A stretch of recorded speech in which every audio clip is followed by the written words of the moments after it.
Pace truck to the infield. Let's try it again. Here we go.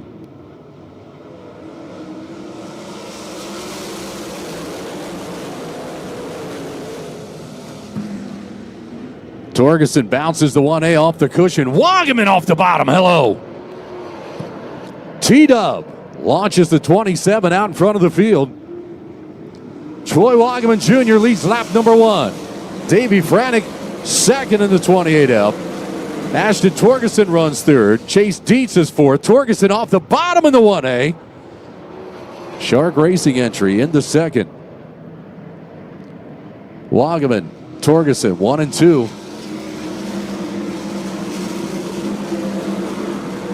Ryan Newton, 66 car, going to round out your top 5. Chase Dietz underneath of Franick for third. He'll grab the spot there. Franick now going to try and move back beneath the 23. Not enough track room there. Franick slides out, just barely misses the outside retaining wall. Ryan Newton moves underneath the 28F. 66 car into fourth. Out front, the front two, 27 in the 1A, put a little distance between themselves and the rest of the field. Torgerson gives chase. 2.5 car lanes, 3 car lanes separate Troy Wagaman Jr. and Ashton Torgerson. How impressive has been the performance of Torgerson thus far. 1A going to slide the 27 in turn number 2, and he will make it stick. Ashton Torgerson, your leader. Wagaman fights back on the inside. Torgerson covers the bottom, slides up the banking, catches the cushion. Ashton Torgerson leads lap number 7. Hello.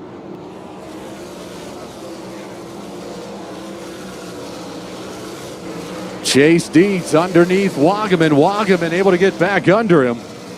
And we've got one turned around facing the wrong direction over in turn number 3. Field in the hands of Ashton Torgerson into the Rabine Service Center start zone. Green flag in the air.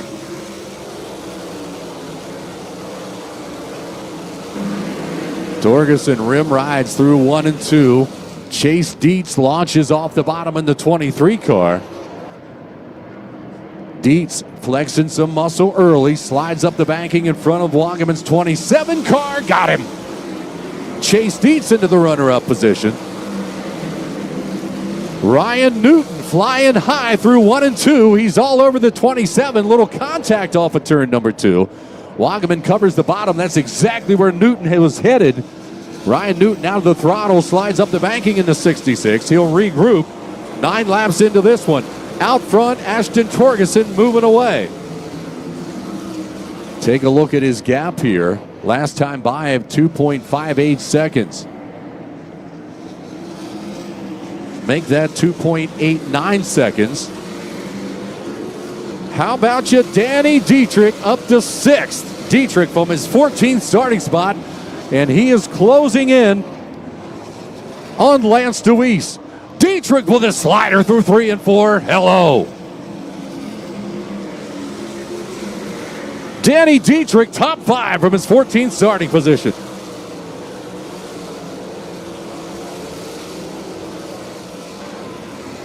Deweese momentarily able to move back around Dietrich. Deweese heads to the bottom. Dietrich off the cushion.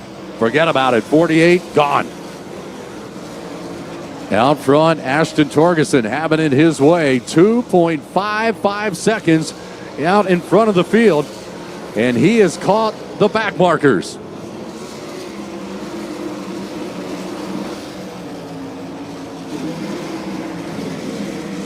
$14 down. 16 to go. Chase Dietz now beginning to close on your leader. Heavy traffic in front of the 1A. 18 scored, 12 remaining. Heavy traffic in front of your leader. Down the backstretch into turn 3. 1A car goes to the bottom. Slides up the banking. Catches the cushion. May have grazed the outside retaining wall. As he moved around Davey Franick, who has dropped back through the field. Problems on the 28F as he now registers in that 18th position. 98/100ths of a second between first and second. Chase Dietz hanging right with your leader.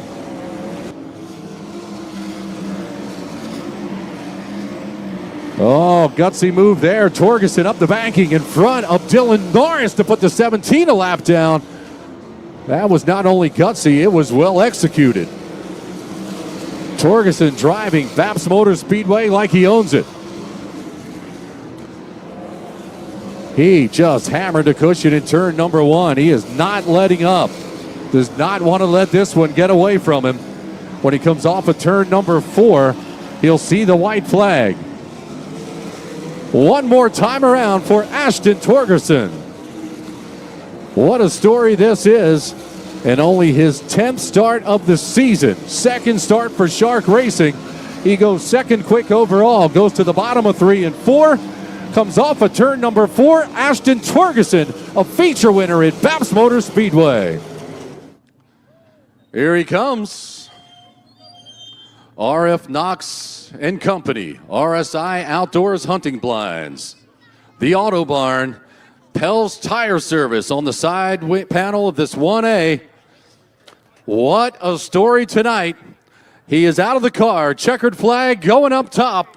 Welcome him tonight at Baps Motor Speedway into victory lane, Ashton Torgerson.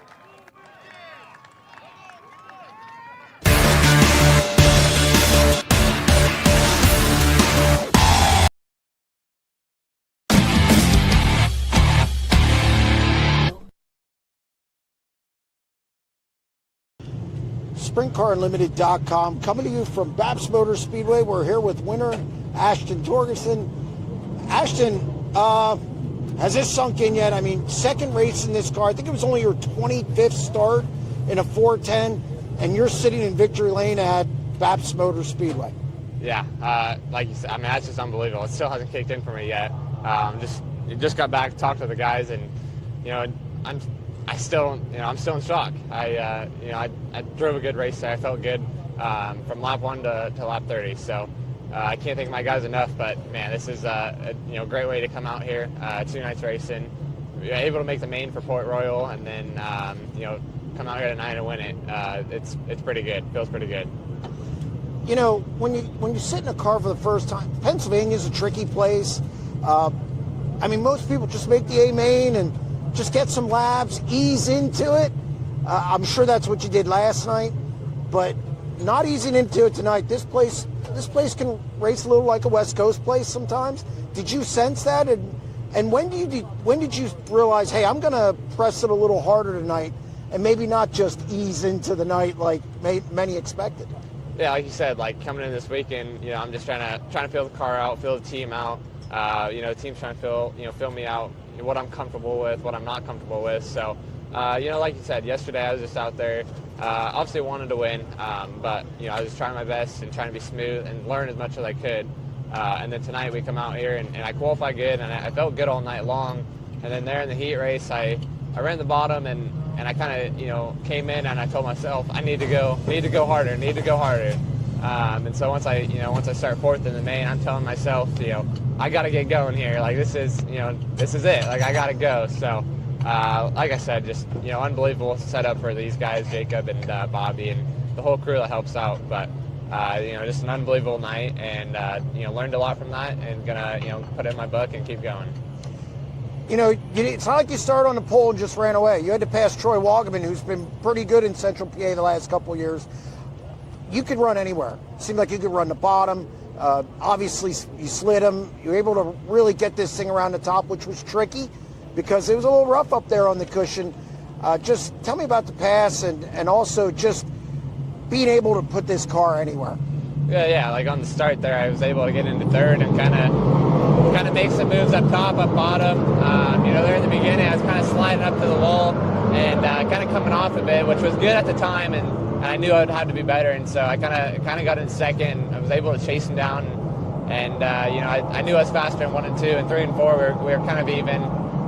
excuse me, other way around. 3 and 4, I was faster than him, and 1 and 2, we were kind of even. But I knew if I cleaned up my marks in a little bit and was able to get to him, I could slide him. And once I got clean air, I was hoping I could just drive my race and make no mistakes. And I feel like that's kind of what I did there. I definitely made some mistakes I got to clean up on, but overall, throwing the slider, it's that's kind of my first slider I threw on this track too. So just trying to figure out where to slide them and how to slide them. But overall, great night. A lot of keyboard warriors were on you about taking this ride.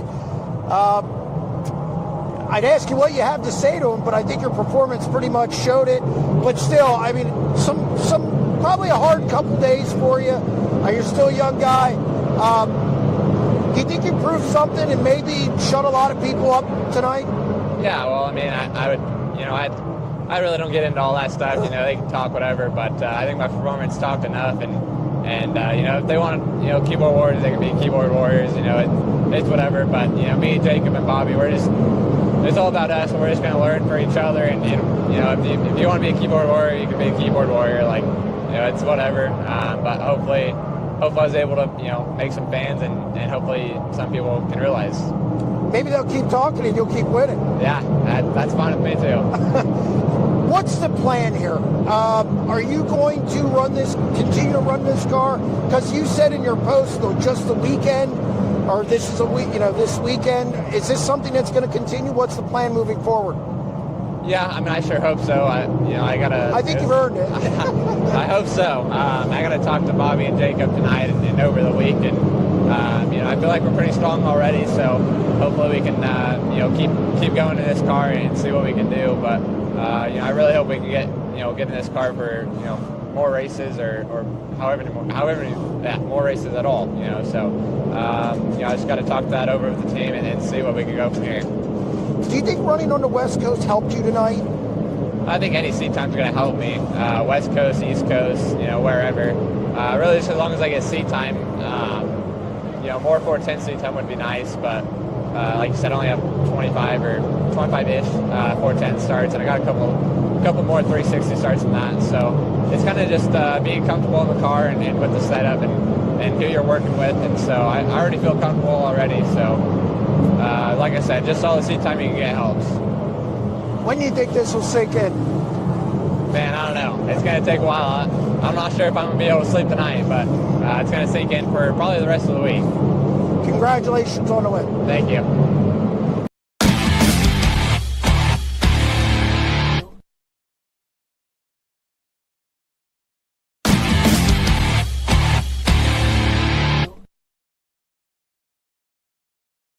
SprintCarUnlimited.com, coming to you from Babs Motor Speedway. We're here with car owner, Sprint Car Hall of Famer, pretty much do everything, Bobby Allen. Bobby, you mentioned in Victory Lane that you looked at him a month ago or so.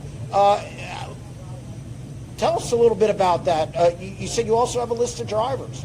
I had a lot of people call me, a lot of people text me, and I looked at a lot of drivers over. And what I actually did, without hurt no feelings, I look at the weight of the driver. I look at how much he's ran, how crashy is he. You want a driver that drives on the edge but not over the edge. And I know it's kind of a fine line. You got to look at all that kind of stuff. I want a driver that drives smart. And I called a few people up. He only really mainly had run midgets for Keith Kuhn, Tanner Torgerson, and run some 360s, a few 410s races. But everybody I talked to him on it, they said the kid's good, and he only bet a Nerf bar last year. That's not a bad reputation. Now, his reputation, he got threw out of a midget into Chili Bowl, but I was there. A guy drove straight into him and crashed him. That's a different story.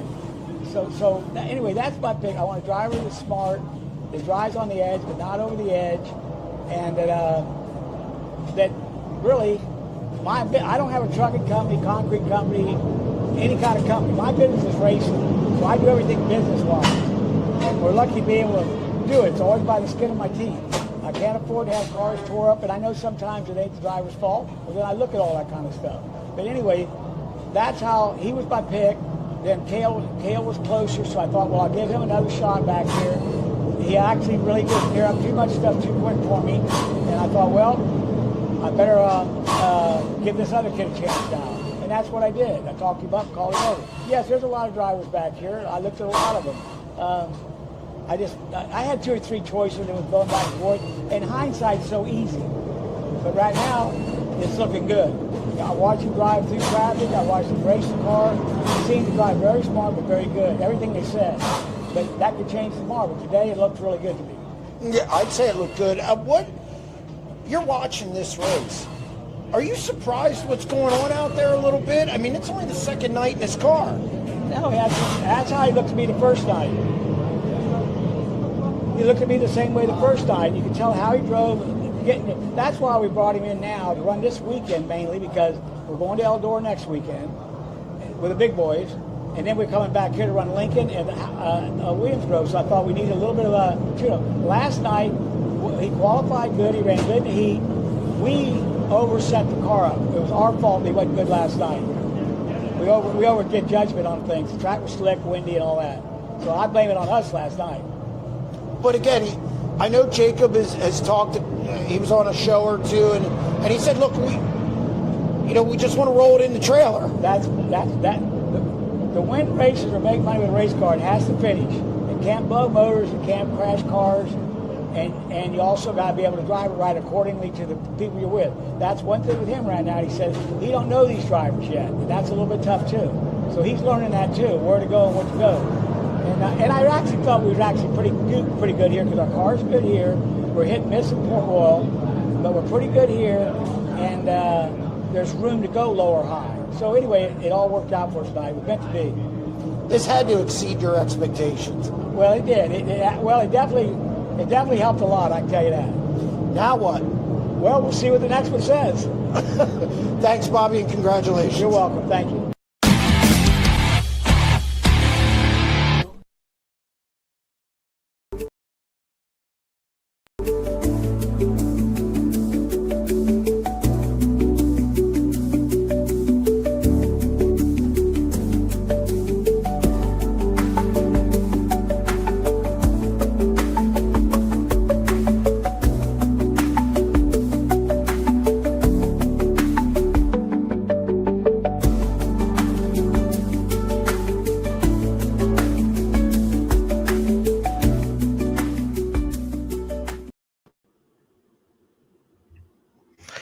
Welcome to another edition of SprintCarUnlimited.com Live, a show devoted to the fans. They can call in or ask questions via chat.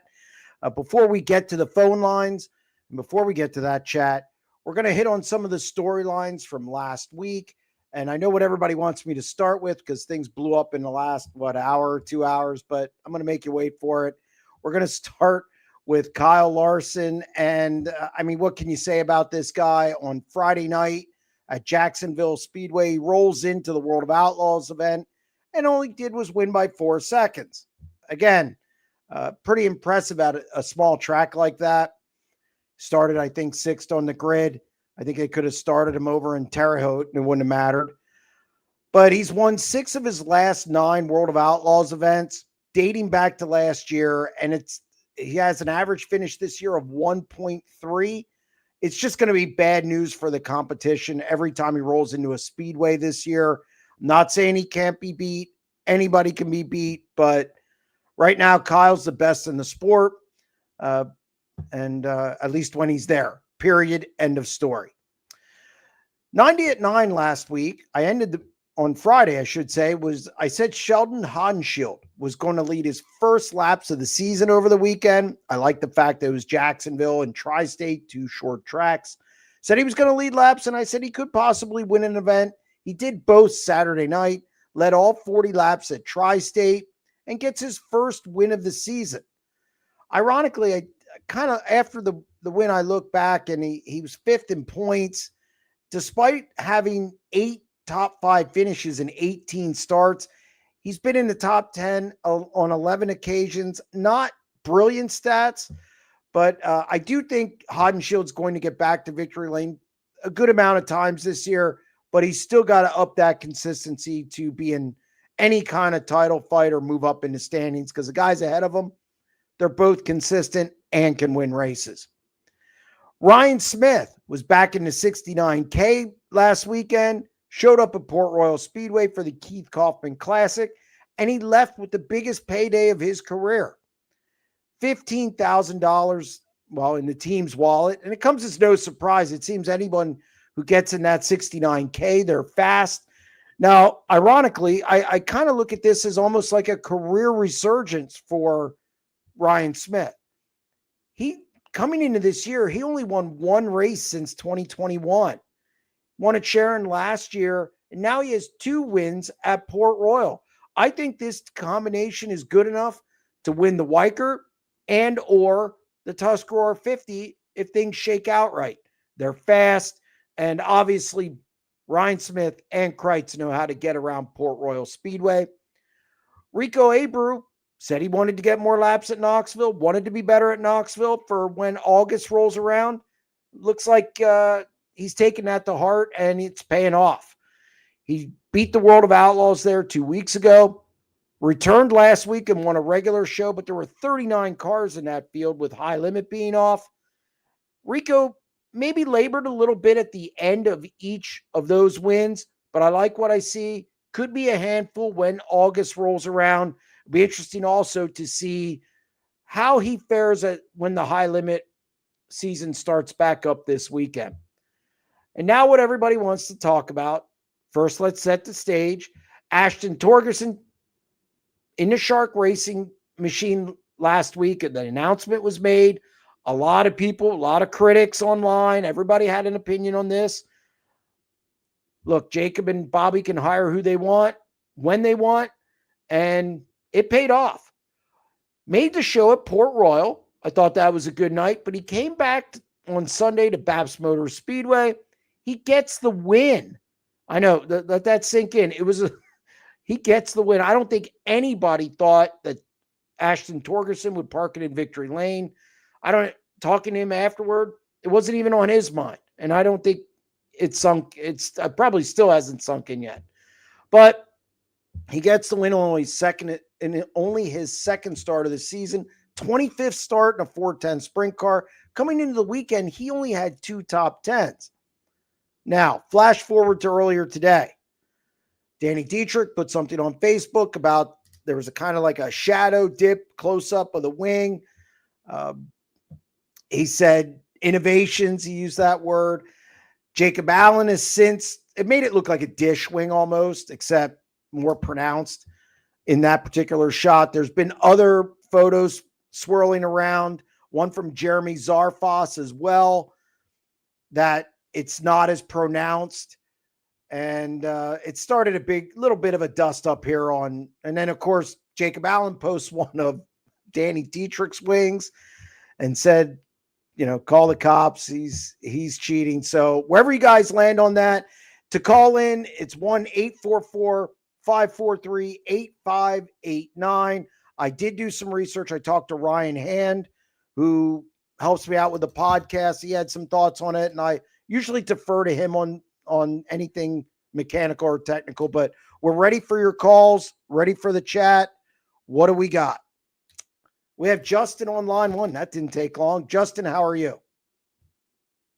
I'm all right. How are you doing? I'm doing okay. Not too bad. Hey, so I'm kind of late to the party on the Torgerson Danny Dietrich deal.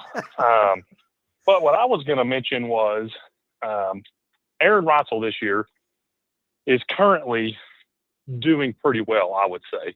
Sure. Brad Sweet and him, like you said, each have 2 wins. Mm-hmm. Reitzel's in 4th in the points, I think. Do you think? I mean, I agree that Brad Sweet's probably the best points racer out there. But at this pace, and if Brad Sweet goes on a 32 race non-win streak, I mean, I can see a chance that Reitzel comes in and wins the thing. The problem is when Brad doesn't win, he's still top 5 in it. The problem with Aaron, or I think that Aaron's going to have, is there's going to be some races where he maybe takes a chance or two. I haven't seen Aaron really point race like Brad has with the World of Outlaws over an extended period of time. He had the All-Stars, but he won a lot. He won like 9 times. Mm-hmm. So I think he can win a lot of races. I just don't know if they can be consistent enough to push Brad. He's still got to get past Tyler Courtney and Rico. I mean, even in the first 6 races, which is a small sample size, the wins are the same, but Sweet has 6 top 5s. Aaron has 3. Now, one of them was Vegas, so to be fair, and he was in the dash that night. But it should be interesting. I think Aaron Reitzel, he's going to be a factor every night out with High Limit. I do agree with that. I don't know if he can challenge Sweet for the point title. He's going to have to win a lot, and Sweet's going to have to go on one of those long, extended winless streaks, and I just don't think that's going to happen this year. Right. I don't think Sweet goes on that extended winless streak either. But I do think they're probably 1 and 2 if you take Vegas out of the deal with Aaron getting hurt. Yeah. I mean, or at least close. I mean, I don't think Aaron is 4th if he doesn't get hurt at Vegas, just simply because how he's done since then. And I don't think that, like what you're saying with the non-points racing for a few years at least, that's not nothing. He's got to get used to salvaging a night and things like that. And I mean, from what I've heard, he didn't really care to be on the road that much for a while. So he's going to have to get back in the groove of that as well. So I mean, he could fall off this weekend and go on Aaron could go on a 30 race winless streak as well. I can see where there could be something shaping up there. You bring up a good point. I wonder, one of my concerns, and again, I think Aaron Reitzel is a top 10, top 12 talent, however you want to say. I think he's a really, really good driver. I think obviously he can win big races. He's done it at the Tuscarora 50. I think the question becomes when things aren't going well, does that wear on him enough to where he doesn't want to be on the road anymore? That's always the key there for those types of things. Brad's out there for the long haul. Brad's been doing this. God, he's been on the road for 12, 13, 14 years. It's how does Aaron feel about it when he has like a 5 race stretch and maybe doesn't, and he finishes 8th or worse in 3 of them? It kind of drains a little bit. So that's my only concern there, but I do think I think he could lead the series in wins. Yeah, I can certainly see that. And that's where what you're saying with him, taking a chance he might not should and getting a DNF will come back and get him. Yep. And being out of points racing for 2 or 3 years, you're more inclined to do that. I mean, look at Corey Day last year. Yeah. I mean, he was just, on the fence, banging the boards because he was 7th. It didn't matter. Go win $100,000 kind of a deal. Yeah. I mean, he didn't get a charter and he won all those races. I mean, it's, or I should say a franchise. I don't want to use the word charter because that's not what it is, but again, I think that's exactly right. So it's going to be tough. I think he's going to win a lot of races. It's just going to come down to, Brad's got to have some like bad luck, and that team just doesn't do it. Yeah, like you say, he just top 5s them to death, or podiums to death even. He's very consistent, top 5, top 8. It's almost a given when he's unloading. It's as reliable as Novocaine. That's it. Yeah. The other thing, just really quick, was Rodman said maybe last week or earlier, I can't remember when, but he was talking about Larson's streak with the World of Outlaws, and he referenced that he was whoever it was that finished second was like they were the best human that was on the track that night, and it's kind of what it's turning into when Larson's unloading with Paul Silva. Yeah, and I think a lot of people forget, they want to look at silver wings or headers. That's none of it. Last year, after they struggled at the Kings Royal, they went to the Chassis Dyno. And I don't know if that team's done that yet, but I heard about it from Kyle, and since then, they've been money. So whatever they did something. Yep, whatever they discovered there, it works. And I love the fact that they're always putting something on the car. At the very least, is making everyone chirp online. And like you say, you've got, probably hands down the best race car driver alive right now, I would say, or doing it right now for sure. And you can put whatever you want on the car and use silver wings and black wings or aero devices that you get caught with, probably on purpose, whatever you want to call it. Mm-hmm. I mean, you still got the best guy doing it right now. So it's funny to me. They can make it purple with pink polka dots. It doesn't matter. So doesn't matter. All righty, man. Well, I appreciate you taking my call. Have a good night. Yep. Thank you for calling. Appreciate it. See ya. All right. What else do we got now? Jim from Buffalo on line 2. Hey, Jim, how are you? Good. How about you? I'm doing okay. Hanging in there.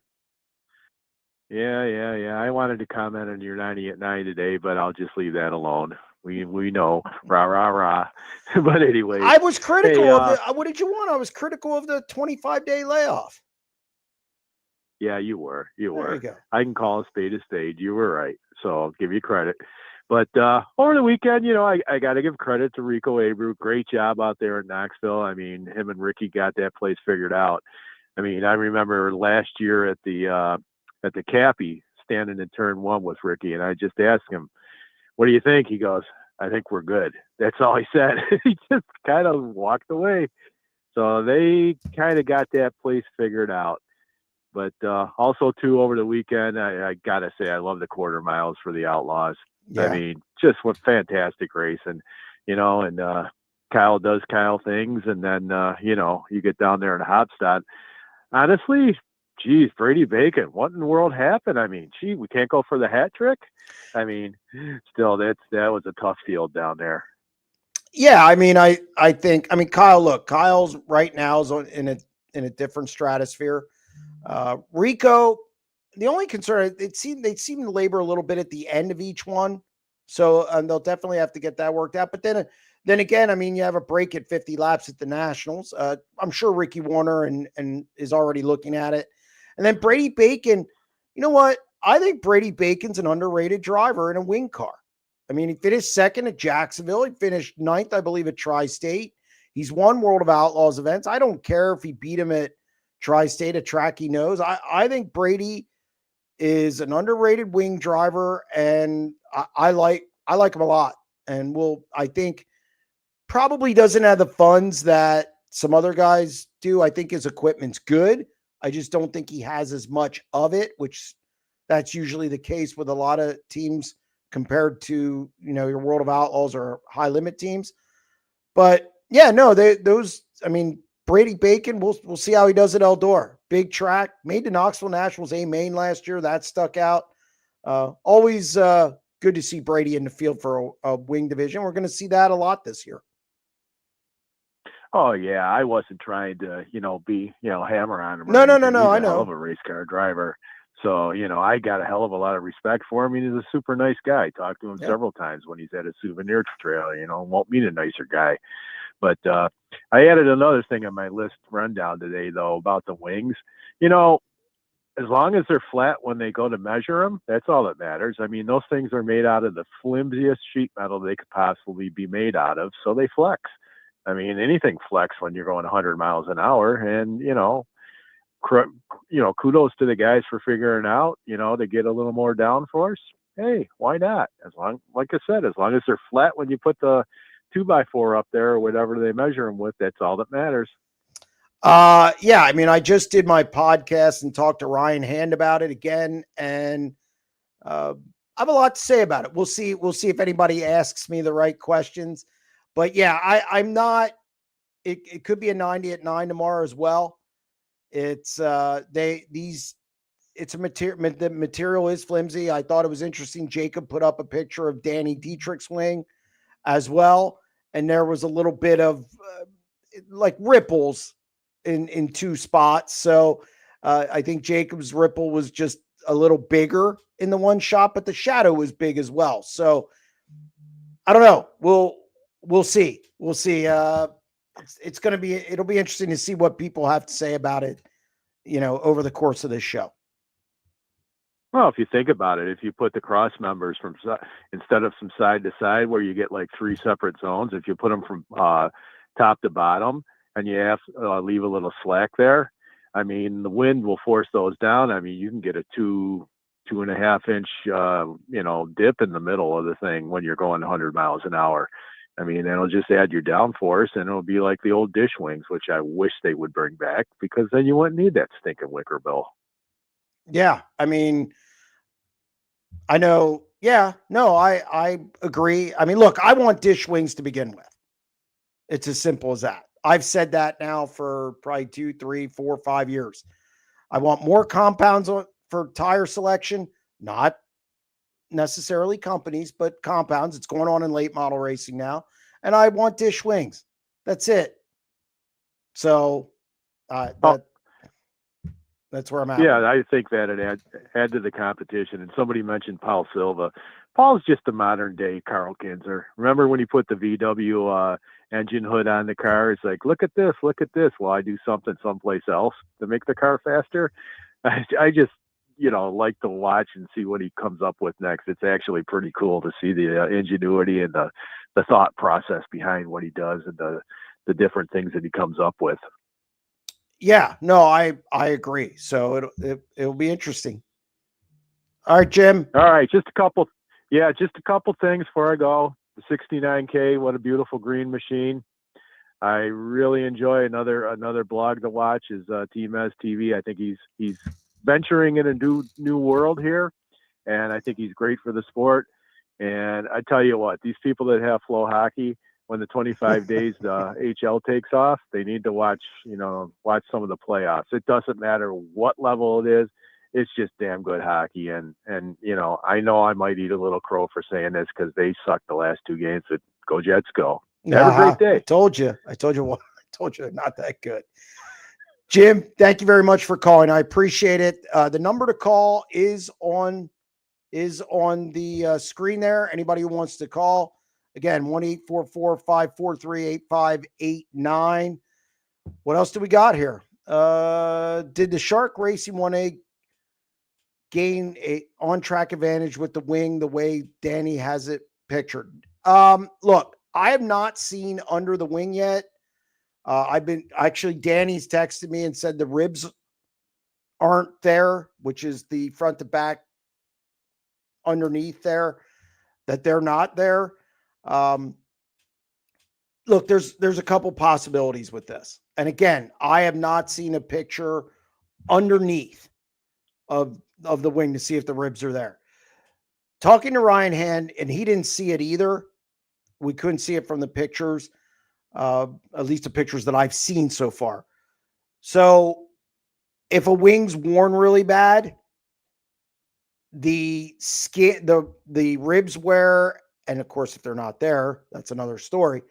But the skin, which is the layer on top, will give more. Now, what was it on purpose? Is it just an old wing? That I don't know. The fact that he didn't get on the wing because, in victory lane doesn't really mean a lot to me. There's a lot of guys who don't get on top of the wing. I wish more guys wouldn't even get on the cage. It's old. It's outdated. I've had enough of it. Do something different. Another story for another time. But it wouldn't do that anyway, sitting still with no air going over it. So I don't think people can pull a victory lane picture and say, oh, there's nothing wrong. Because, again, there's no air going over it. So, again, I just found out about this about an hour and a half ago. So I'm doing as much as I can to kind of catch up with it. Again, I don't know if there were ribs on it or not. Okay, I haven't seen a good enough picture underneath. So that's where I'm at on it. All right, what else do we got? I still think it sucks for Cale Thomas giving up a full-time ride and then getting dumped after 3 races. But he knew that. The getting rid of a ride thing, that was his choice. They didn't owe him because he gave up a ride. I don't believe in the whole owing factor. Do I think I've said numerous times that I thought it was a quick hook? Yes. But again, I don't blame Shark Racing for not for not, and I'm sorry, I'm getting a bunch of text messages. I don't blame them for him giving up. He didn't have to give it up. He could have chose to run All-Stars all year. That I will say. So what do we got next? Any updates on PPM? The Forbrook 5 has been absent from Knoxville, and now the McGee 11 pops back up. Yeah, the 11 McGee car was going to pop up. I know they've reached out to a couple other drivers as well. So, again, I knew that was coming up. I didn't expect Parker Price Miller, though. I'm not sure what's happening with Guy Forbrook. Could be health. Don't know. I'm not going to speculate, but I guess the number of races are going to run together has been cut back. Dave on line 3. Dave, how you doing? Pretty good. How are you? Nah, not too bad. What do you got for me? Jeremy? Yep.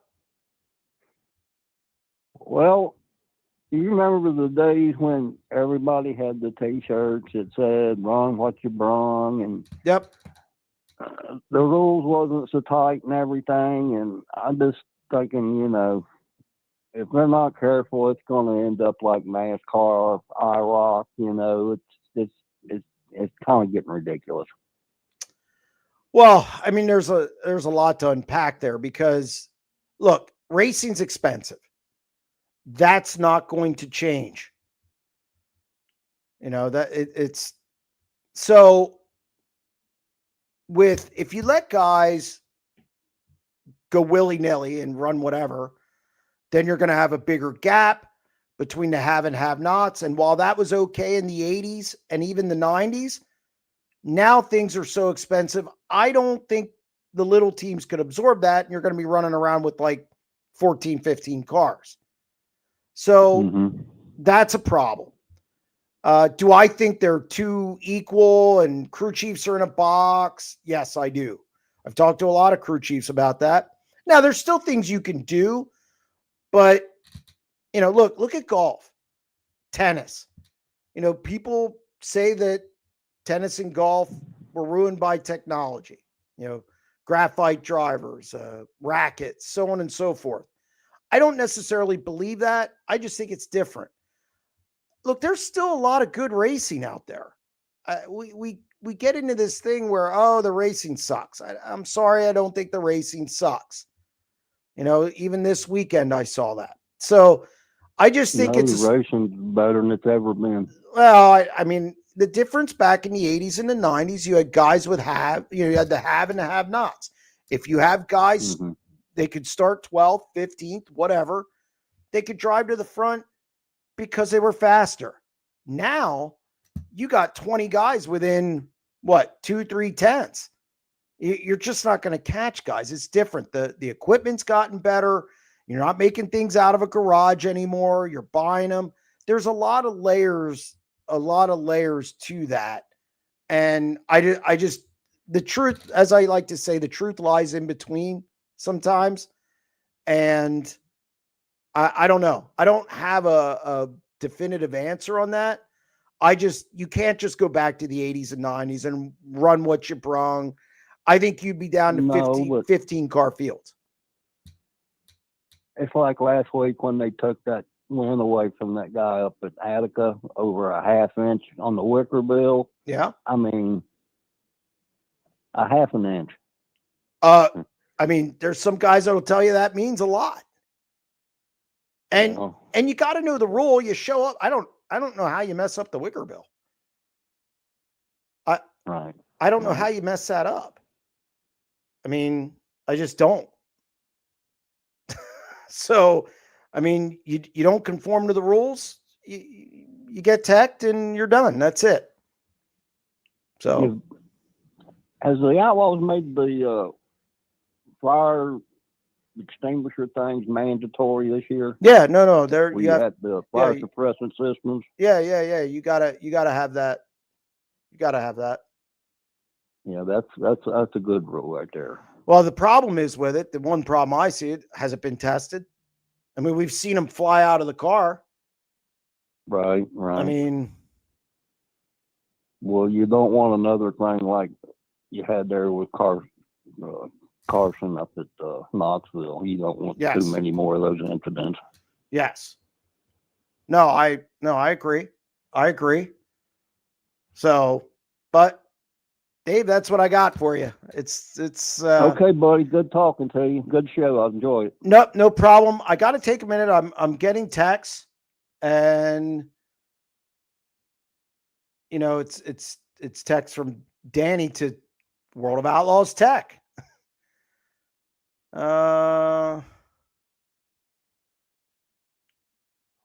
Okay.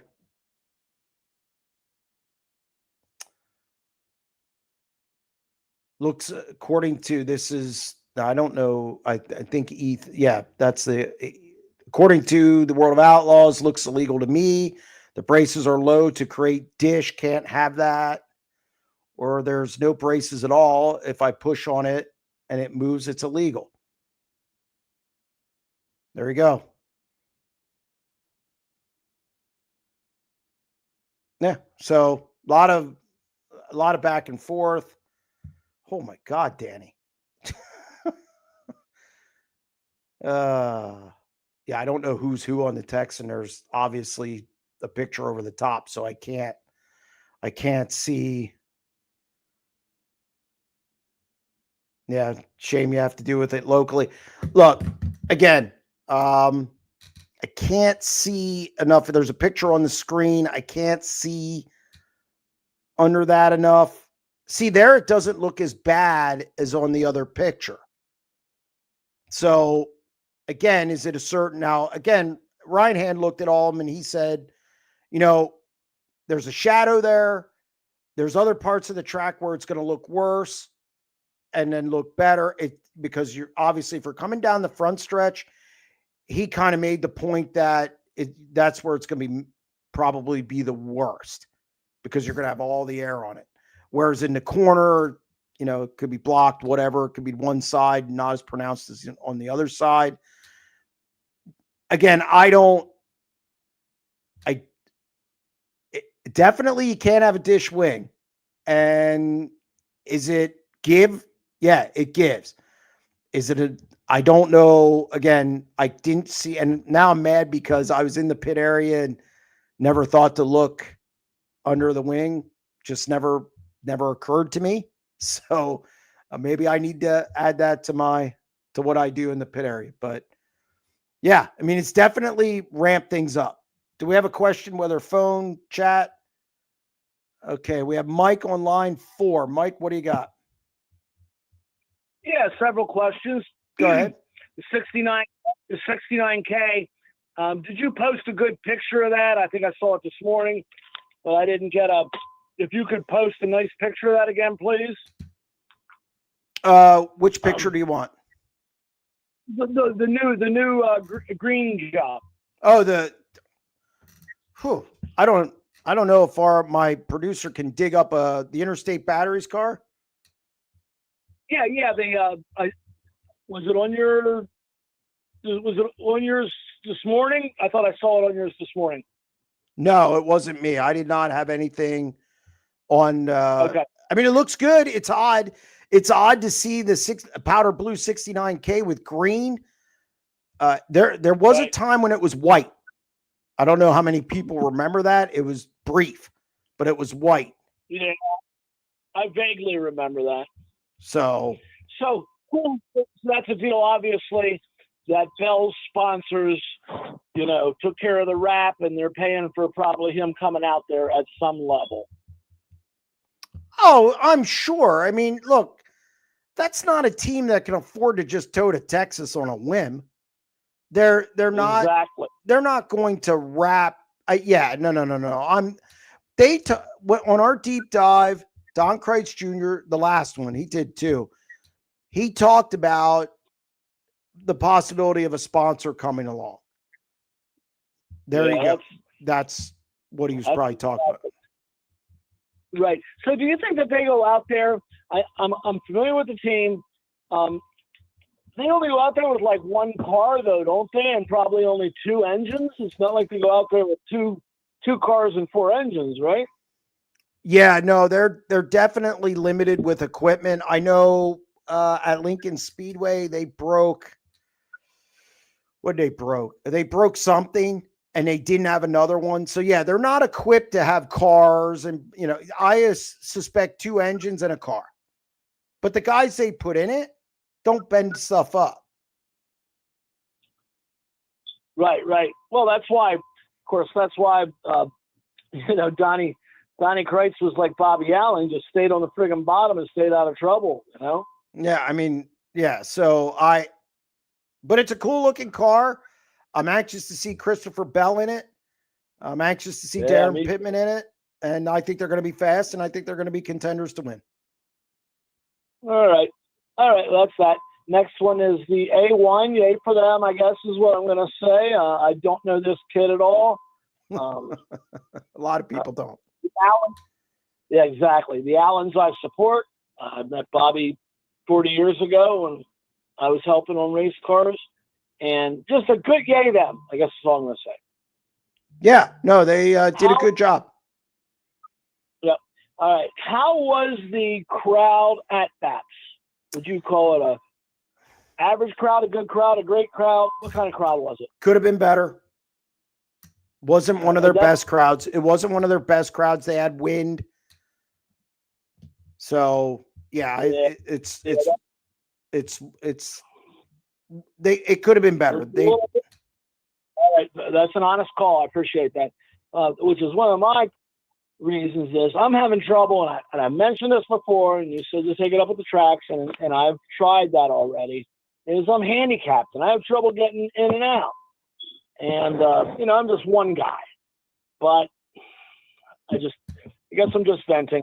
No, all right, I'm done. That's okay. It's okay, Mike. I appreciate the call. All right, have a great day. You too. All right. What else do we got? What did you think about the All-Stars opening night? It was good. You have 5 leaders. You have a guy come from 13th, Fremont. Obviously, I've seen other good races at Fremont. I think what can you say? When you have 5 leaders and the winner come from 13th, you really, anybody who says anything bad about that, I have nothing for them. I'd probably walk away from them. So good start for the All-Stars. They go a little bit now. I think their next race is June 6th at Williams Grove. So, good start for the series. The wing picture was from Port, not Babs, and it looks damaged.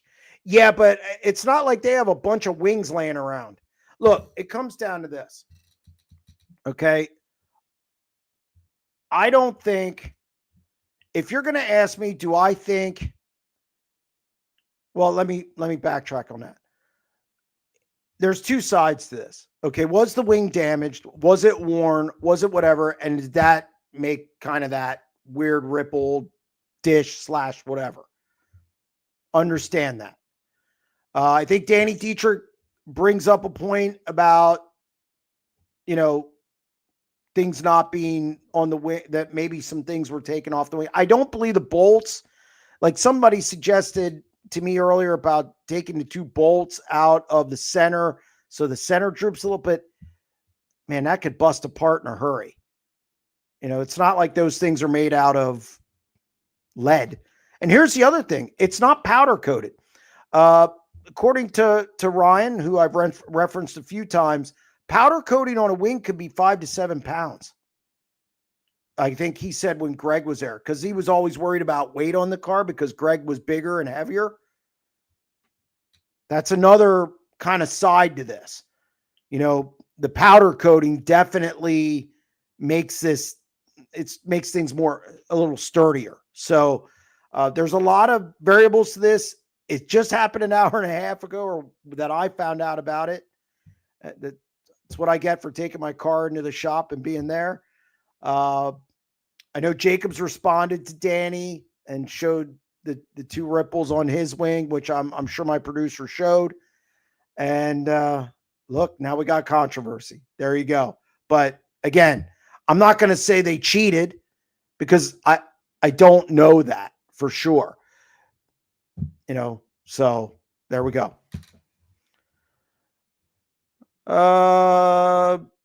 Is a dish wing more expensive? I think it depends who it is. Now, look, it's like anything else. If it comes down to supply and demand, if they bring back dish wings and more people buy them, they're going to jack the price up. Now, do I think they're more? No. According to some of the wing guys I talked to, but would they jack them up? That's the thing. So no, still using the same material and everything. Still a 5x5. It's not, you're not covering more space, or more material. So I wouldn't see why it would, I don't see why it would cost more. Ken on line 5. Ken, how are you doing? I'm doing pretty good tonight, Jeremy. I missed a lot of your show. We're having a terrible storm here right now. Where are you at? So I'm up in Selinsgrove. Oh, well, that's coming this way. And we are getting hammered. Okay. we are getting hammered. I lost everything there for a little bit, but now I'm back on, so I might have missed some stuff. But I was just wondering if you've heard anything on Justin Henderson. I didn't see his name first 2 weeks at Knoxville. No, I have not heard anything on Justin Henderson. I don't know if he's doing his own deal this year and it's just slow getting started. So unfortunately, I don't have an answer on that one or what he was doing. Last I heard, he was going to do his own deal. Okay. Yeah, sounds good. The 1A on Sunday, gotta give kudos to Bobby because if you remember, Jacob Allen won his very first race at BAP. So apparently they got a set up for that track. Well, I think it was twofold. Let's take the wing stuff out of it. And by the way, somebody in the chat did say, Big Daddy did say they had 2 new wings in the trailer. It's twofold about BAPS. They say BAPS is like the equalizer kind of in the area. Like Williams Grove is very hard to get a hold of, even if you've been there 10 years. Port Royal slicks off. Port Royal slicks off. I was going to say. Go ahead. Dietrich is about the only guy really right now that's got a handle on BAPS. So, well, Dietrich, when the Outlaws come in, if Dietrich doesn't show up and put on a show, they are going to be in trouble. The thing about BAPS is it has character to it. It's my favorite track in the area. I think it's very racy. To me, that's Dietrich's best track. I've told him this. He's kind of mentioned it, when we've talked. He's just really good there. When the Outlaws come to town, the key for Dietrich is going to be pill draw.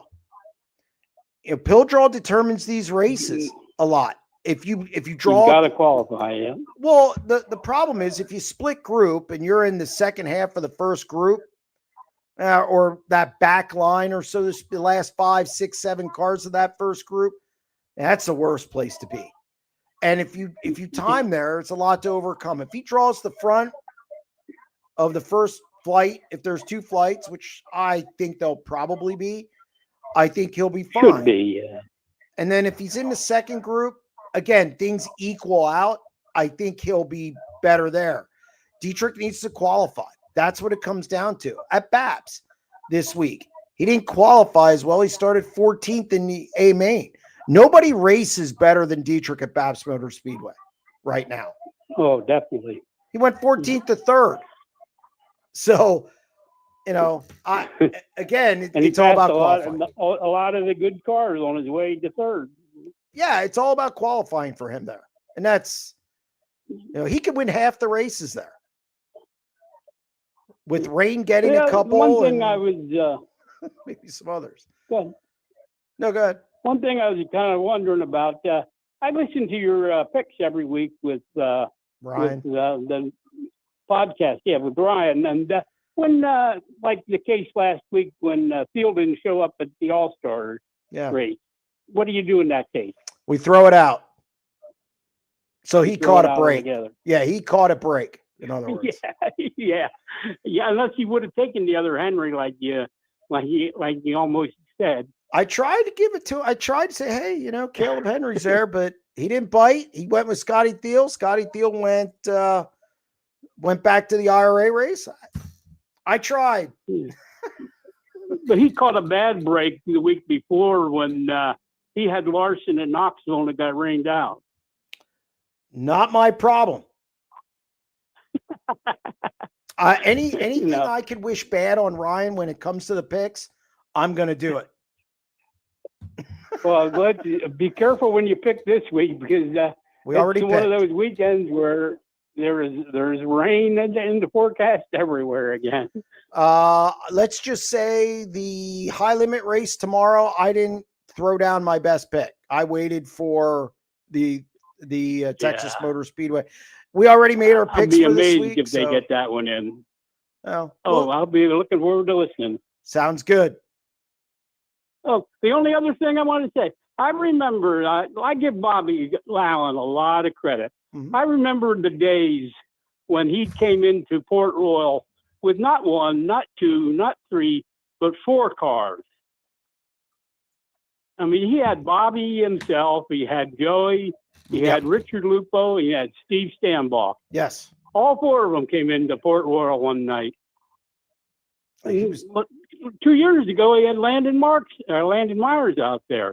Yeah, I'm not sure what happened to that. I'm not sure what happened. Yeah, I was going to ask you about that because I don't think he raced at all last year, and I know that he's in with Newman somehow. So other than that, I don't know. Yeah, no, he just hasn't been in a car. Okay, good talking to you, Jeremy, and look forward to your picks. Thank you very much. Appreciate it.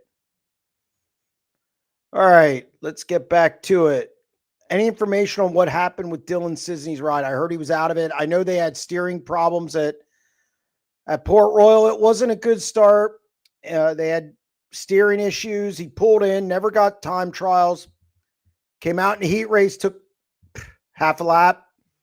I'm assuming the steering problems weren't fixed. So it came out in the B main, but it was not a good debut. And I believe that thing might have ended already. So Dylan Cisney's finding it's tough sledding getting a ride right now. Not a lot of cars out there, especially this early in the season. It's April. So, nobody's getting fired yet. Or let me rephrase that. Now there'll be 3 guys fired this week. But guys just aren't being let go yet. People aren't planning for next year. It's going to be tough sledding for Dylan Cisney. So wish him luck. What is the name of your podcast with Ryan and where I can watch it? And if you can please tell Ryan I said hello. So it's Mickey Harder. It's on the website, SprintCarUnlimited.com. It's $35 for an entire year. We have content all the time. I'm posting the top 50 right after I get off this show. So we have a lot of content. This weekend we'll have content, big races. We travel all over the place, and we have the weekly podcast. So it's definitely worth the $35. I think we have roughly 450 to 550 posts a year. I now stick the 2 interview videos up from each race that I do. They also go on the YouTube channel, but I also have something written usually. So usually pretty good. Jeremy, are Caleb and Cap Henry related? No, they're not. Caleb Henry's from the West Coast. Another West Coast guy comes to Ohio and does well. What else? Any updates on the Ponchos Race Products comeback? No, it's been really, really quiet. So I have not heard anything on that as of now, or who's going to drive it when it does come out. All right. Do we got another call? Oh, why does Knoxville only run 20 lap features? I've often wondered that. It has to be a fuel thing. I was told once, and dummy me forgot it, because The 360s run at 18, which is even odder. So it has something, I don't know if it has to do with time or fuel. I was told once, but it was a while ago. It was like 5 years ago, and I just can't remember what it is. I will have that answer next week. Or in a 90 at 9 or something. Why do these series insist on such long breaks? 3 weeks off for high limit, a month for all-stars. The all-stars is because they're only running 30 races this year. And they have some that are 2 race weekends. That makes sense. It's a regional series. I did a 90 at 9 on the high limit deal today. And somebody thought that I meant 25 days with the rainouts. No. That's 25 days since the last scheduled event. Rainouts don't come into play. So it's not about a driver thing. So people are misinterpreting what I'm saying. Or maybe I didn't say it correctly. It's about, and I mentioned this in the 90 at 9, it's about relevance. You don't, out of sight, out of mind. This is a fast food society. They forget things quick. Except Shedeur Sanders. That's the one thing they don't forget. And I'm sure we won't forget the wing thing either. But I do expect a rule with that, though. You can bet there's a rule coming at all tracks. Let me rephrase that. Central PA doesn't text. So, except BAPS does, but I don't know how that, and it would pass tech anyway, so it wouldn't matter. But you can expect rules, at least at the national series level, at least for the Outlaws. They're usually the quickest to do that. Chaz, Wingate tonight. Come on, callers, bring the juice. Yeah, and the thing is, I think Chaz, Chaz did a really good interview with Jacob Allen last week, where Jacob was really upset about some of the coverage of the Ashton Torgerson. There's the wing and the dip. So it does look bad. Maybe Jacob can come on and clear that up. Chaz did a really good interview with him last week. Check it out. But I think whether it be Chaz, me, Justin Fiedler, we're kind of at a disadvantage here because, we're seeing pictures.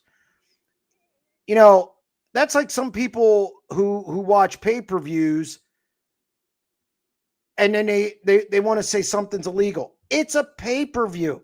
You can't see something on a TV and just go, oh, that's, whatever.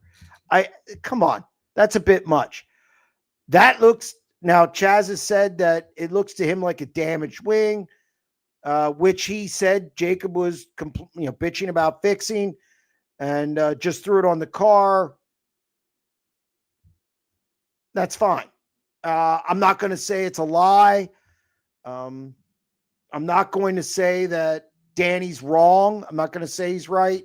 I don't have enough information. And I don't think anybody does. My opinion is, do I think he won because of that? No. I do not believe he won at Babs Motor Speedway because of that. I mean, he honestly, I've never seen the 1A on the fence like that. And he did hit the wall coming out of 4.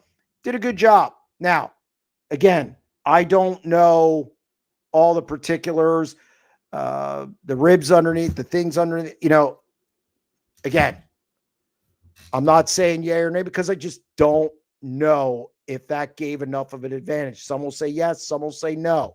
I've talked to both sides of that today. So Ryan thinks it's more that, and I only defer to him, and he has no dog in the fight, that those things can get worn and the skin, which is the top layer, can give more on certain wings if they're older, that he's seen it before, and he's been around a long time, the 80s. So I don't know. Let it continue. So what What sport collab would you like to see with sprint car racing? Oh my God. You know, it's funny. I do go to a lot of Hershey Bears games, and one of the best promotions, and I know this is kind of a little offbeat of what you're asking, but under the Jumbotron, they have like a circular thing where they advertise stuff. That sprint car experience at the Hershey Park Stadium is a really good start. And I know at the hockey games, they put that up every hockey game. There's a playoff game tomorrow. I would say hockey. I know in Central PA, I think any track that doesn't try to get in bed with Hershey, it's idiotic not to do that. You know, they have a promotion. The one night they give away, each person who goes to the game gets a free ticket to Hershey Park for this year. That's a $90 value.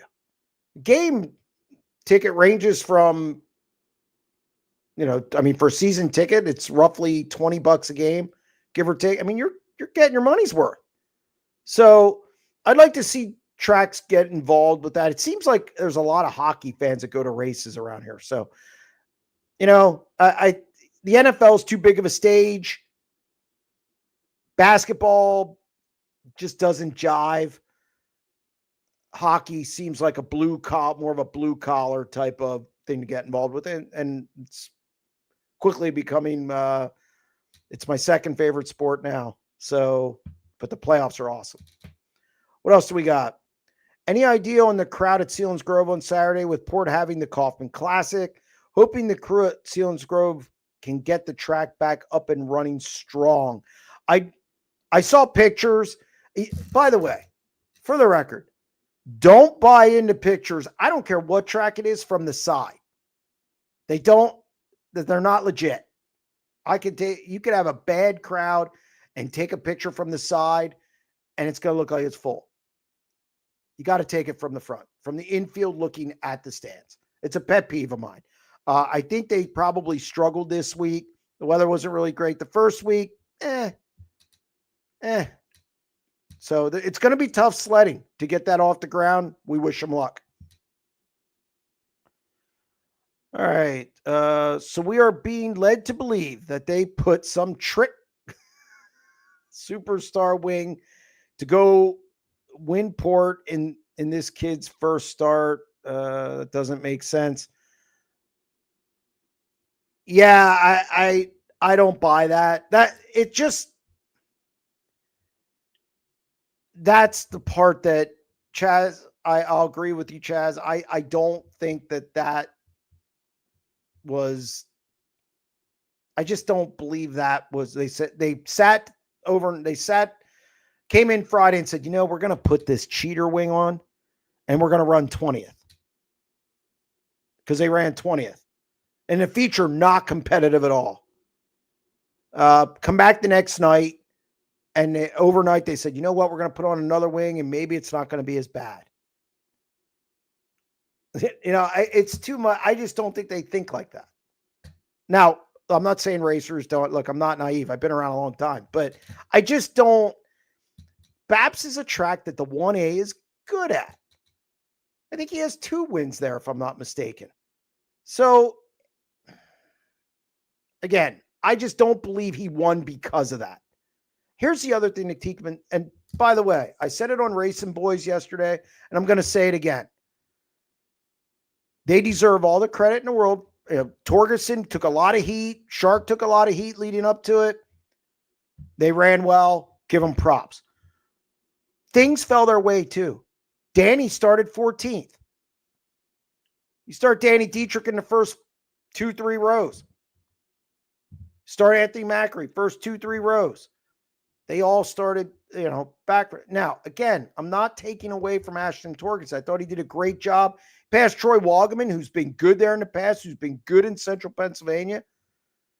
Again, I'm just, there's more, things have to go right for anybody to win. When you have a field like, I have 43 cars. So, again, I'm not going to say, They cheated and the wing gave them the win. I don't buy that.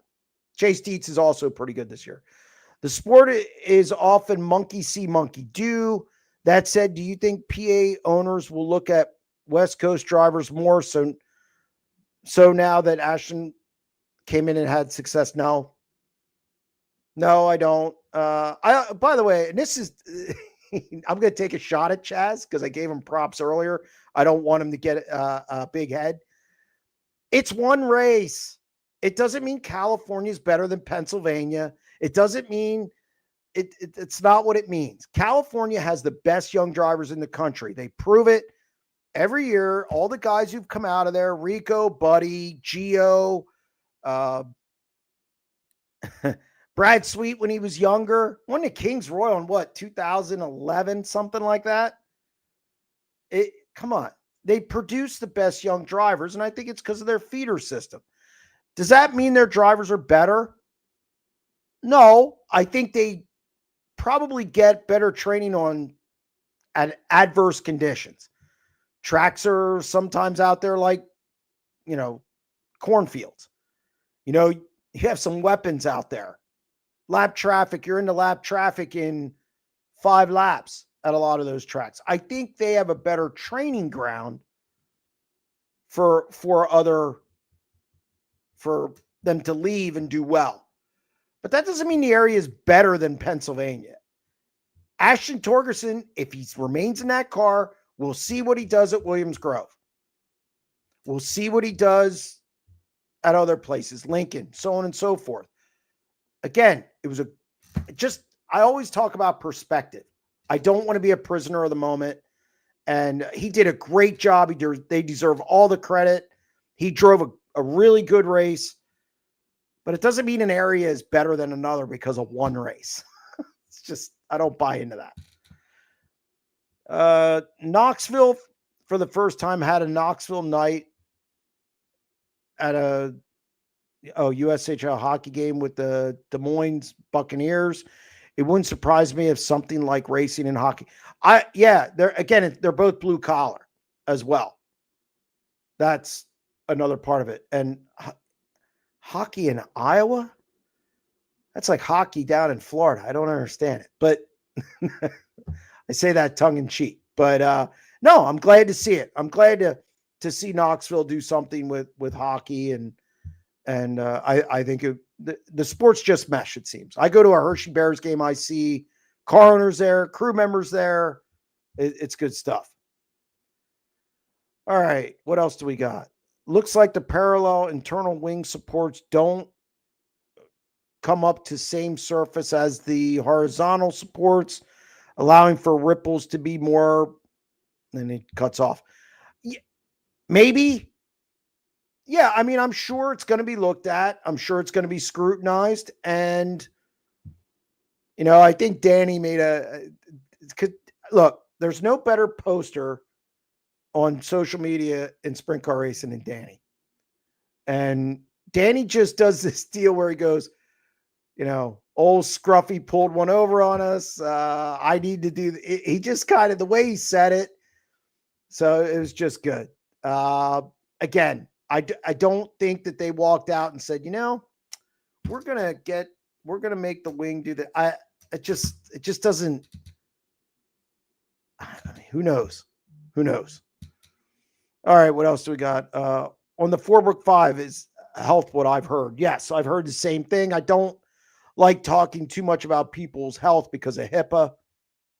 I don't, we had that at the newspaper. So it's just kind of something that rolls around in my head. Sprint cars and hockey go together. Great team games where an individual can make the team look great and constant action. Couldn't say it any better. BAPS would be the perfect track, shape, size to have a PA versus California race, and I'm betting on California guys. Who are the California guys? Okay, Chaz. Who are the California guys you're picking? Pick 5 California guys and then pick 5 PA guys. Now, the question is, do we get Brent Marks? Does he count? Shouldn't, because then California claimed Buddy Kofoid. So if it's you pick your 5 guys, and I'll pick 5 guys, and I want to see who you pick. You pick the 5 California guys. This is a this is a Dr. Midnight question. It's not going to happen, but yes, I agree with you. Babs Motor Speedway, the place to do it. Port Royal, it would take the California guys a little bit. Williams Grove, it would take the California guys a little bit. Now, I think Buddy and Gio are better than the California guys, like who are out there now. So, I'd love to see it. I'd love to see it. It's never going to happen. But pick your 5 guys. I want to know who you take off that roster now because, and I like Dominic Scelzi. I've seen Dom at the Grove. I've seen Dom at Lincoln. And he was in the 21 car. Just saying. Any thoughts on Tri-City in Venango County? I'm getting texts. No, not. Look, not really. Not yet. Everything's too early. It's too early in the season. I'm not. I like bigger sample size for a lot of things. So I like a bigger sample size. I'll have an opinion later in the year on that. All right, what else do we got? How long does it take to tech a sprint car? Can't local tracks dedicate a small team to tech a car and handle controversies such as last weekend? No. Here's the problem. They can't find people to work in their freshman stand. They can't find people to work. I mean, think about what, and I think this is an understated thing about racetracks.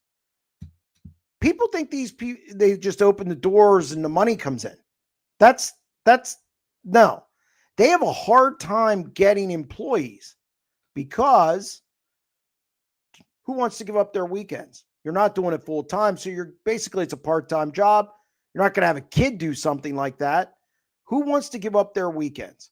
Who wants to come in at 4:00 and leave at, say, midnight because the shows are too long or whatever the case is with length of show?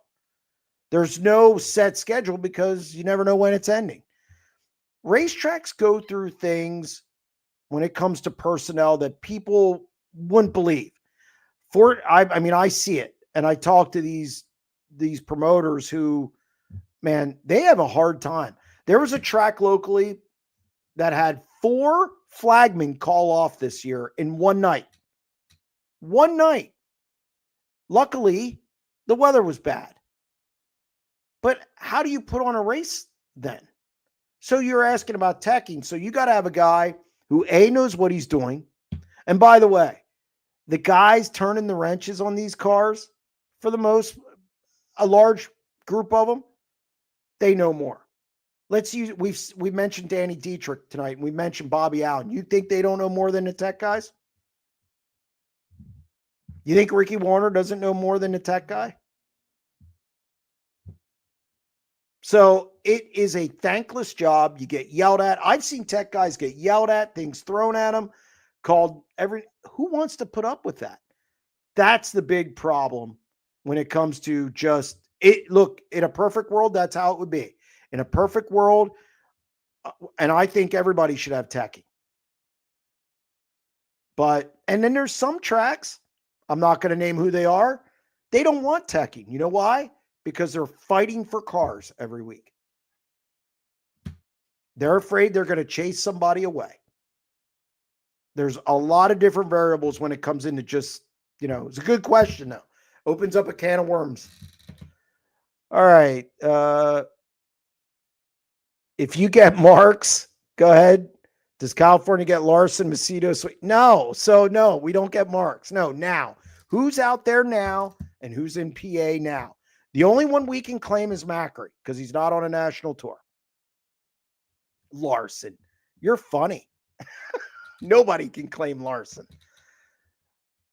It's like claiming the Pope. When does Lincoln's deal with Flo end? If they redo next deal, does World Racing Group try and get Lincoln away from Flo. Their deal ends at the end of this year. I don't know what that means for Flo. I don't know if Flo is going to re-up or if they talked or anything. I don't know anything like that. As for Dirt Vision, I don't know if they want to expand too far. They got Attica, they got Williams Grove, they got kind of their stronghold tracks. I don't think they want to expand too much. So I don't see Dirt Vision claiming Lincoln because, again, personnel.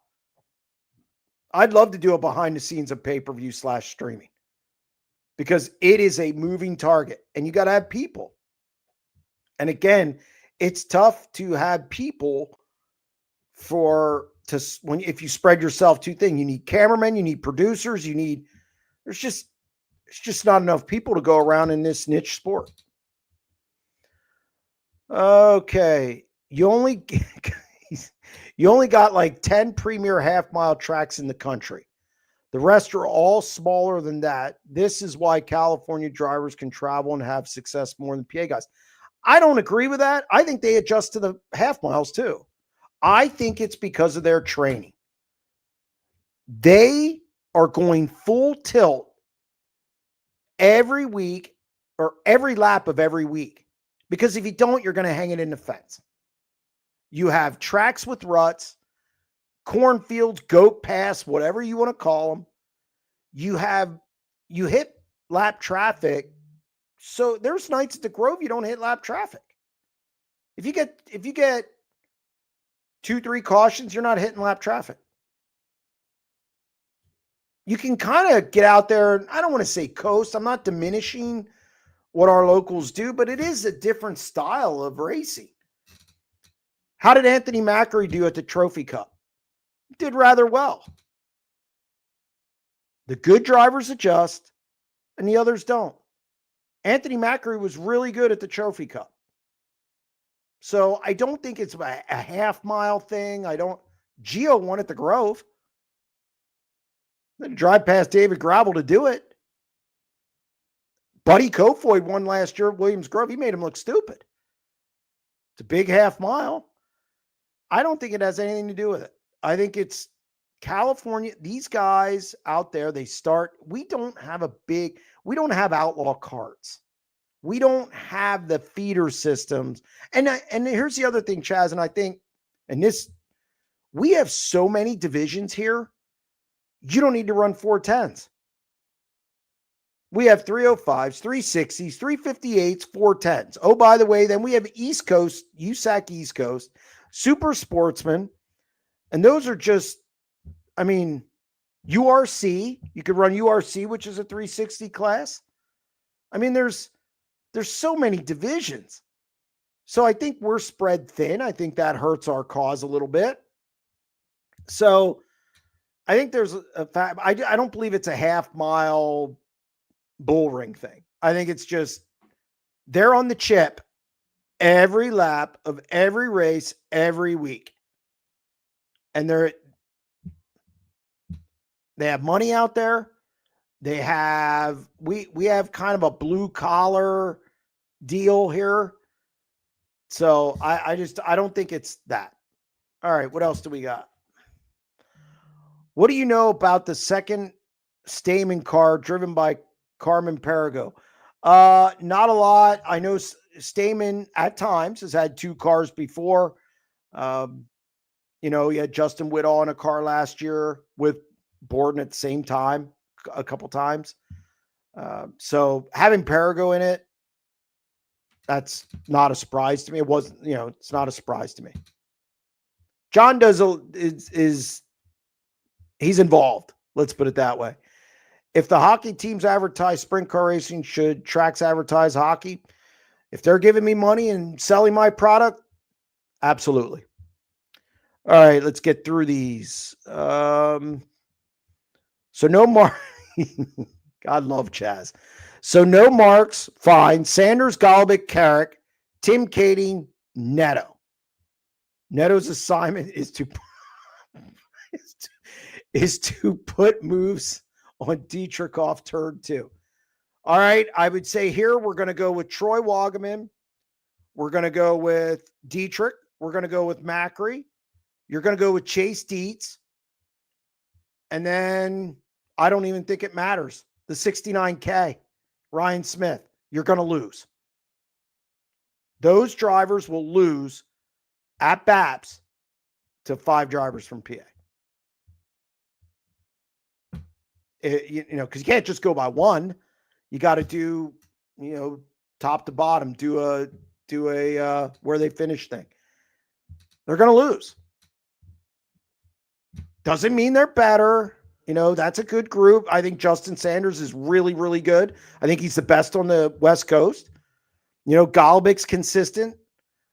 Carrick needs more seasoning. Tim Kading's been here. I believe he won here at Sealands Grove back in the NST days, but I'm not. Mike Erdley won an NST show there, so I'm not 100% sure. Tim might have won at BAPS. He might have won the NST race at BAPS where the Speedway took a bath on it. So, and Neto will get around, but I also don't think you want to try and flip Dietrich. I think he could probably do it to you. Ask Freddie Raymer. Enough said. And I didn't even put Raymer in there yet. So it's really not fair. I think they need to go to an Attica or go someplace like that. It's not fair to the California guys. All right.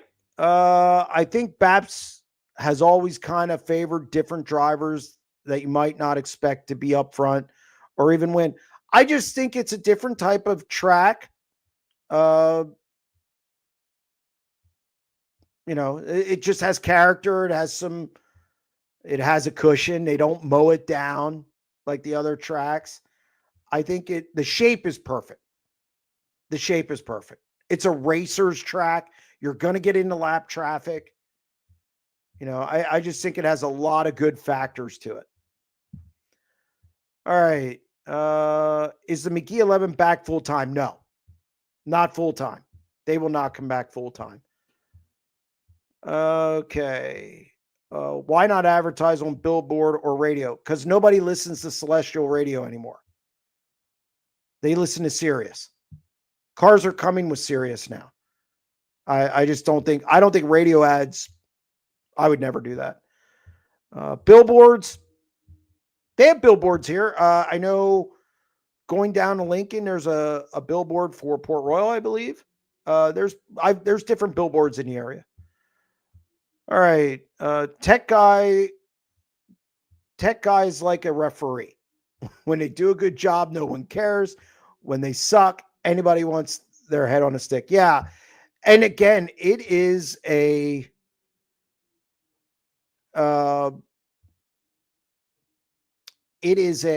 thankless job. You're never right, even when you're right. You're always wrong. Nobody wants to be teched because they're not used to being that's the other part of this. You're not used to being teched. So you go and you roll into BAPS, which I know they tech. Now I don't know what Sunday was, but I know they do have a tech guy on the regular. People are surprised they're getting tech. They don't know what to think. They almost feel like they've been accused. So yeah, I don't. It's just not as simple as going out and getting somebody. Please share memories. Todd Queering. Please share memories of your encounters with Bob Weichert. I think Todd just wants me to share how old I am. No, Bob, boisterous. He obviously got things started. He got people talking. He sold the sport. He loved the sport. He was passionate about the sport. He was also off the track. Like when he wasn't on the microphone, he was a nice guy. I talked to him a few times when I was a kid and always gracious. He didn't have to talk to me. I was a kid, but Doug Wolfgang was my favorite driver. And Bob was always nice. And he was very passionate, as is his family. Todd Weichert, obviously, passionate about the sport, involved in the sport. And I think Bob just liked to get things fired up, to get things keep interest, generate interest, stoke the fire, so to speak. It brought people to the racetrack. So Bob was great.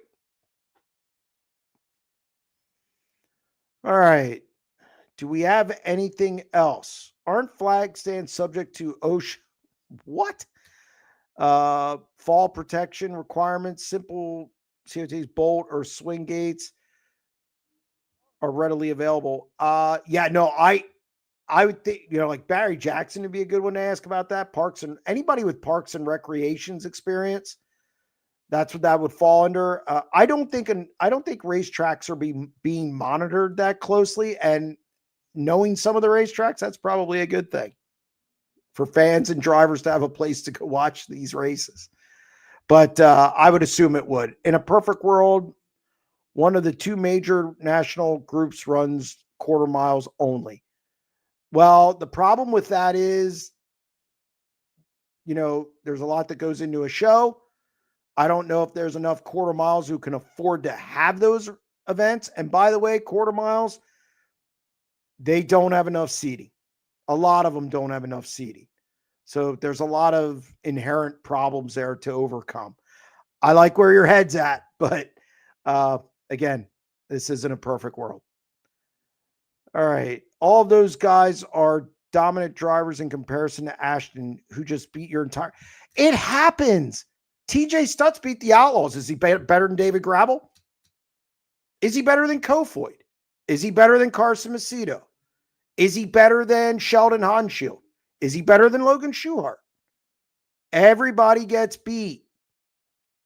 Remember, the good ones, the great drivers, win about 15 to 18% of their races.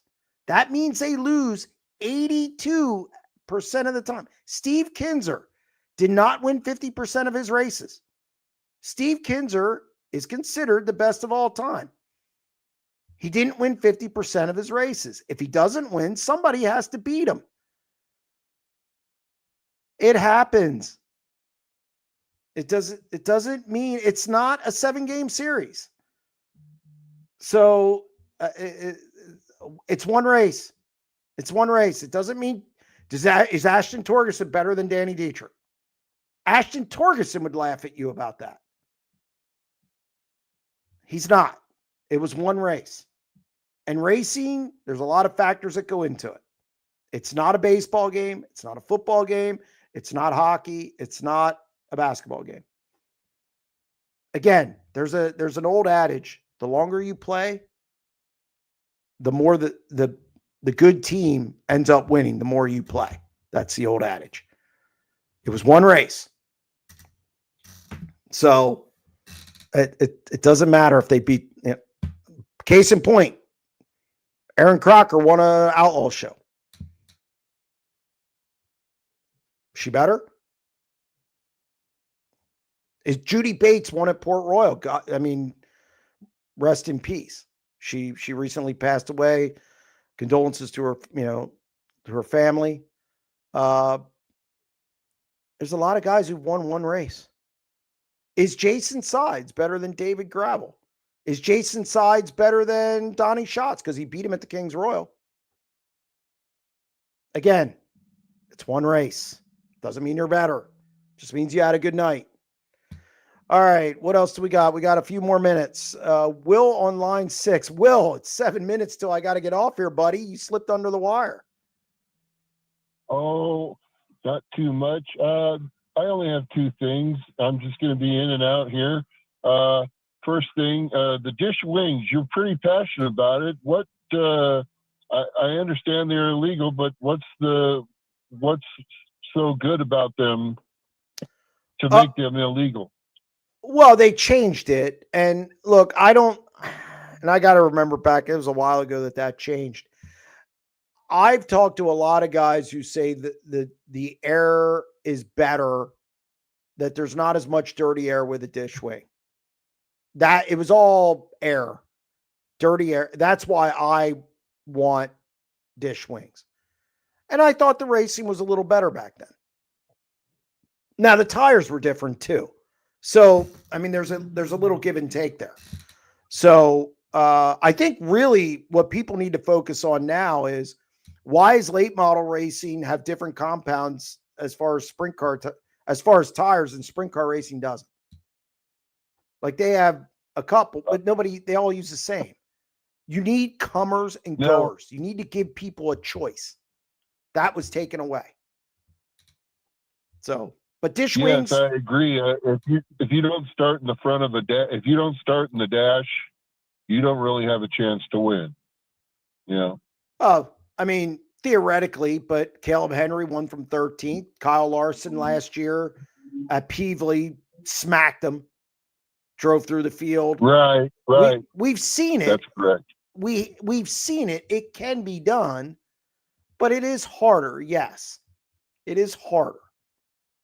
And now, as far as the California versus the PA, I could only come up with 3 in California, and that would be Justin Sanders, of course, Dominic Gordon, and Caleb Montgomery. Those are the 3, and the only ones I hear about that are winning, and I don't get much news except for what I get from you guys and different other shows and stuff, is your Anthony Macri and Danny Dietrich. Well, first off, Caleb Montgomery. I know there's a lot of it. Whoa. People got to slow down on Caleb Montgomery. He hasn't won a 410 race yet. But he's finishing up towards he's kind of hot, I would say. Kind of hot? I mean, where did he finish in his last race? I don't know, sir, but Dominic Gordon, look, and believe me, like Dominic Gordon, I think he's a decent young driver. Very little 410 experience.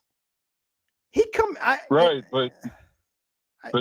Selzy, Selzy and Golovic are hot and cold, and right now they're cold. That's all I could really come up with. I mean, look again. That are running up front. Again, Chase Dietz is pretty good.